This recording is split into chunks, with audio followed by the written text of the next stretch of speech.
And I'm back with another crockpot meal, one of my favorites to make. It's gonna be a curry chicken with white rice, basically.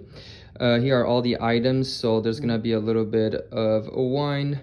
There's gonna be some milk in there. We're gonna have a fresh pineapple, fresh pear, white onion, a little bit of flour, some broth to cook, some chicken broth to cook the chicken in with the fruits. The rice will be cooked separately in the pressure cooker with the vegetable broth, and we got the condiments: paprika, curry, salt, and pepper.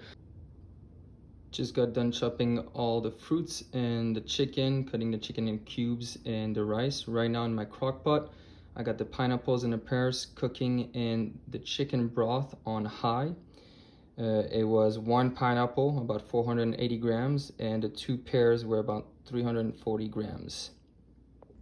While my crock pot is heating up with the fruits inside, I'm also going to saute my chicken. I almost have 3 pounds of it, 44 ounces total, and my white onion, that's almost 400 grams for this big onion. Going to also season the chicken and the onions a couple times through with all 4 seasonings. Also made sure to add a couple tablespoons of olive oil and a little bit of water at the bottom so it doesn't stick. So it's gonna cook in there for about 5 to 10 minutes, and then I'll transfer it to the crock pot. Made sure to stir the chicken several times with the onions.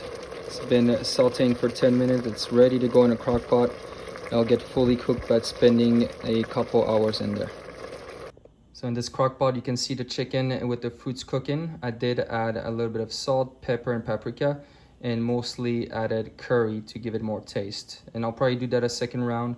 I'll test it as I go just to see that it has the flavor that I want. I don't have an exact science on the amounts here. You really gotta try it out for yourself and see what you like.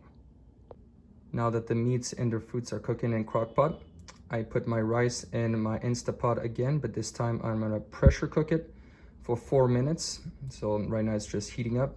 Also made sure to put this vegetable broth instead of water, just to give it more flavor. And it doesn't have a lot of calories. It's gonna add about 60 calories to the meal that it's gonna make 5 servings.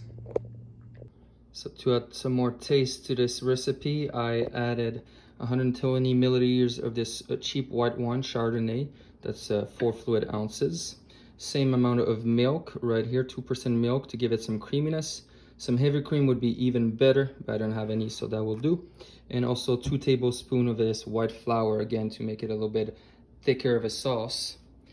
So now it's gonna cook for a little bit longer. Overall, the crock pot has been on for, or will be on for 3 hours for me to get that final product. Ooh, and here's the final product. Beautiful. So this meal, I made enough for 5 servings. So this is 1 serving. It's actually a lot of food, and it's only 563 calories with 7.6 grams of fat, 54.4 grams of carbs, and a whooping 60 grams of protein. That's a lot of protein for a meal that's almost 600 calories. Now you'll notice some bananas I actually cooked on the side, and a little bit of butter, because it tastes so much more amazing to just and it's so quickly cooked, to make the effort to just cook it 2 minutes before serving yourself the meal. And it's really a game changer. It gives it so much more flavor on top of all the flavor it already has. It's really worth adding that banana. It's 100 grams of banana there, so it's basically a medium-sized banana. And it's gonna add 87 calories, which would put us at 650 calories, which is still great for what you're getting there.